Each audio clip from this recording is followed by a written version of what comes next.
Hi viewers, welcome back to our channel. ரொம்ப சோகமாக இருக்கும்போதோ, மனசு முழுக்க துயரம் அதிகமாக இருக்கும்போதோ, நம்மளை யாராவது கஷ்டப்படுத்தும் போதோ நாம் அழுதுறோம். நாம் அழுகிறது ஒரு வீக்னஸ் பாயிண்ட்டா? சில நேரம் நம்ம அழுது முடிச்சோடையும் நம்ம மைண்டு ரொம்ப ரிலாக்ஸாக ஃபீல் பண்ணுவோம். எதையும் சாதிக்க முடியும் அப்படிங்கிற நம்பிக்கையும் நமக்குள்ளே வரும். அப்படின்னா அழுகிறது ஒரு பவர்ஃபுல் திங்கா? இந்த மாதிரி டவுட்ஸ் உங்களுக்கும் இருந்தால், எவ்வளோ கஷ்டம் வந்தாலும் நான் அழுக மாட்டேன், அழுகையை நான் அடக்கிக்குவேன் அப்படின்னு நினச்சிட்டு, அழுகை நம்மளை இன்னும் பலவீனப்படுத்தும்னு நினச்சிட்டு இருக்கீங்க அப்படின்னாலும், இந்த வீடியோ உங்களுக்கு தான். அதுக்கு முன்னாடி நம்ம சேனலை சப்ஸ்கிரைப் பண்ணாதவங்க சப்ஸ்கிரைப் பண்ணிடுங்க. வாங்க வீடியோக்குள்ளே போகலாம்.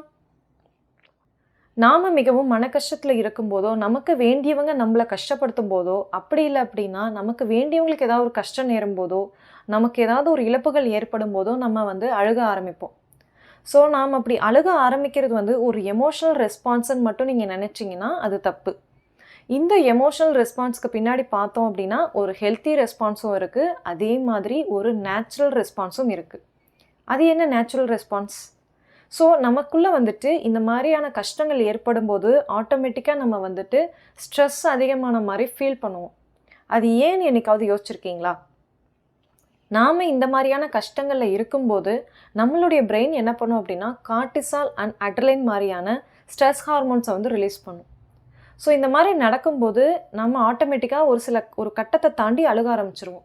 ஏன் அப்படின்னா நம்மளுடைய பிரெயின் நர்வ்ஸ் ஆட்டோமேட்டிக்காக நம்மளுடைய டியர் கிளான்ஸ்க்கு என்ன பண்ணும் அப்படின்னா இந்த மாதிரி அழுகணும்னு சொல்லி ஒரு கமெண்ட் பாஸ் பண்ணும். உடனே நம்மளும் அழுக ஆரம்பிச்சிருவோம். ஓகே, இப்போ நமக்கு ஒரு கஷ்டம் வருது, அழுகிறோம். நாம் நிறைய காரணங்களுக்காக அழுவோம். சந்தோஷமாக இருந்தாலும் அழுவோம், கஷ்டம் வந்தாலும் அழுவோம், நமக்கு தேவையான ஒரு விஷயம் கிடைக்கலைன்னா அழுவோம், நமக்கு வேண்டிய யாருக்காவது ஏதாவதுனா அழுவோம், நமக்கு பிடித்தமான ஒருத்தர் இந்த உலகை விட்டு போகிறப்ப நம்ம அழுவோம். ஸோ இந்த மாதிரி நிறையா ரீசன்ஸ்க்காக நம்ம அழுகிறோம். அப்படி இருக்கும்போது எல்லா டியர்ஸும் ஒன்றா அப்படின்னா கிடையாது. ஸோ நார்மலாக நம்ம கண்ணிலேருந்து வர டியர்ஸ்க்கும் இந்த மாதிரி நம்ம ஸ்ட்ரெஸ்ஸில் இருக்கும்போது நமக்கு வரக்கூடிய டியர்ஸ்க்கும் பார்த்தோன்னா நிறைய டிஃப்ரென்ஸ் இருக்குது. எஸ், ஸோ இது ரெண்டுக்கும் இடையில சயின்டிஃபிக் டிஃப்ரென்ஸாகவே நம்ம சொல்லலாம்.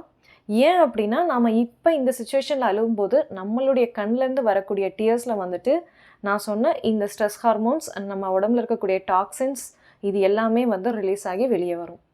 நம்மளுடைய உடம்பு என்ன பண்ணும் அப்படின்னா இந்த டாக்ஸின்ஸ் எல்லாத்தையும் ரிலீஸ் பண்ணிவிட்டு அதுக்கப்புறம் மைண்ட் ரிலாக்ஸாக ஃபீல் பண்ணும். அதனால தான் அழுது முடிச்சதுக்கப்புறமா நாம் எப்பயுமே கொஞ்சம் ரிலாக்ஸாக ஃபீல் பண்ணுறோம். அழுகும்போது ஒரு குறிப்பிட்ட பாயிண்ட்டுக்கு மேலே நம்மளுடைய அந்த ஸ்ட்ரெஸ் லெவல் இன்க்ரீஸ் ஆகிற மாதிரி இருக்கும், அதுக்கப்புறம் அப்படியே டிக்ரீஸ் ஆகிரும்.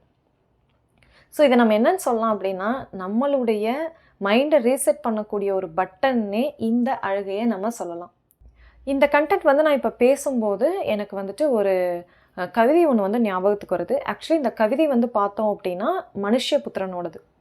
அவருடைய கவிதைகள் எல்லாமே எனக்கு ரொம்பவும் பிடிக்கும். அதில் எனக்கு மிகவும் பிடித்தமான வரிகள் தான் இந்த வரிகள்.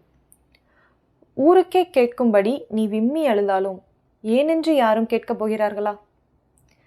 இதில் என்ன இலவுக்கு இவ்வளவு மூச்சடக்கி ரகசிய கண்ணீர்? நாம் பேசுகிற இந்த டாப்பிக்கும் இந்த கவிதைக்கும் ஏதாவது சம்மந்தம் இருக்கா? இருக்குது. ஸோ நான் இப்போ அழுகை ஒரு பவர்ஃபுல் திங் அப்படின்னு சொல்லி இவ்வளோ நேரம் அதை பற்றின பெனிஃபிட்ஸ் எல்லாம் சொல்லிட்டு இருந்தேன். இதில் எங்கேருந்து இந்த கவிதைக்கும் அதுக்கும் சம்மந்தம் இருக்குங்கிறத இப்போ பார்க்கலாம். ஆக்சுவலி பார்த்தோம் அப்படின்னா நம்ம இந்த ஸ்ட்ரெஸ் இந்த மாதிரியான ஒரு கஷ்டம் இதில் இருக்கும்போது பொதுவாக பார்த்தோம் அப்படின்னாலே அழுகக்கூடாதுன்னு சொல்லி தருவாங்க. ஸோ நம்ம ஜென்ரேஷன், என்னுடைய ஏஜில் இருக்கக்கூடிய ஜென்ரேஷன்லாம் பார்த்தோம்னா அழுக வரக்கூடாது, அழுகக்கூடாது, எதுவாக இருந்தாலும் அதை நம்மளே சமாளிக்கணும், அழுகையை அடக்கிக்கணும், அடுத்தவங்க பார்க்கக்கூடாது, அது ஒரு அசிங்கமான செயல், அப்படிலாம் இருக்கக்கூடாது, நம்மளை தப்பாக நினைப்பாங்க, அந்த மாதிரி நிறையா சொல்லி கொடுத்து வளர்த்திருப்பாங்க. ஸோ யாராக இருந்தாலும் அழுகையை கண்ட்ரோல் பண்ணுவோம். ஓகே, இது சோஷியலைசேஷன் ஆகும்போது நம்மளை யாராவது தப்பாக சொல்லுவாங்களோ அப்படின்னு ஒரு தாட்டில் நம்ம அழுகையை கண்ட்ரோல் பண்ணிக்குவோம். நாம் அப்படி பண்ணுறது நம்மளுடைய மைண்டுக்கும் ஃபிசிக்கல் ஹெல்த்துக்கும் கெட்டது. ஸோ அந்த விஷயத்தை இனிமேல் தயவுசெய்து பண்ணாதீங்க. இந்த கவிதையில் இருக்கக்கூடிய வரிகளுக்கு ஏற்ற மாதிரி தான் நான் சொல்கிறேன். நம்ம அழுதோம்னா ஏன் அழுகிறோன்னு சொல்லி யாராவது ஒருத்தர் 2 பேர் தான் கேட்பாங்க. ஒரு 10 நிமிஷம் கேட்பாங்க, நமக்கு ஆறுதலாக இருப்பாங்க, கிளம்பி போயிடுவாங்க, அவ்வளோதான். ஸோ இதில் நம்ம அழுகையை கண்ட்ரோல் பண்ணிவிட்டு அது ரொம்ப இது பண்ணிவிட்டு நம்மளுடைய மைண்டையும் இன்னும் ஸ்ட்ரெஸ்ஃபுல்லாகவே வச்சிட்ருக்கோம் அப்படின்னா அது யாருக்கு ரொம்ப கஷ்டமாக போய் முடியும் அப்படின்னா நமக்கு தான் கஷ்டமாக போய் முடியும். ஸோ எந்த சூழ்நிலையாக இருந்தாலும் அழுகை வருதுன்னா அழுதுறணும். அதை நம்ம எந்த அளவுக்கு கண்ட்ரோல் பண்ணிக்கிறோமோ அந்த அளவுக்கு நம்மளுடைய மைண்ட் மட்டும் இல்லாமல் ஃபிசிக்கல் ஹெல்த்துமே வந்து பாதிக்கப்படும். ஸோ இந்த வீடியோ வந்து உங்களுக்கு வந்து யூஸ்ஃபுல்லாக இருந்திருக்கும். தெரியாத ஒரு இன்ட்ரெஸ்டிங் ஃபேக்ட்டையும் ஹெல்த் ஃபேக்ட்டையும் இந்த வீடியோவில் வந்து உங்களுக்கு நான் சொல்லியிருக்கேன். ஸோ இதே மாதிரி இன்ட்ரெஸ்டிங் ஃபேக்ட்ஸ் அண்ட் ஹெல்த் ஃபேக்ட்ஸ்க்கு நம்ம சேனலை சப்ஸ்கிரைப் பண்ணாதவங்க சப்ஸ்கிரைப் பண்ணிடுங்க. தேங்க்யூ ஃபார் வாட்சிங் மை வீடியோ.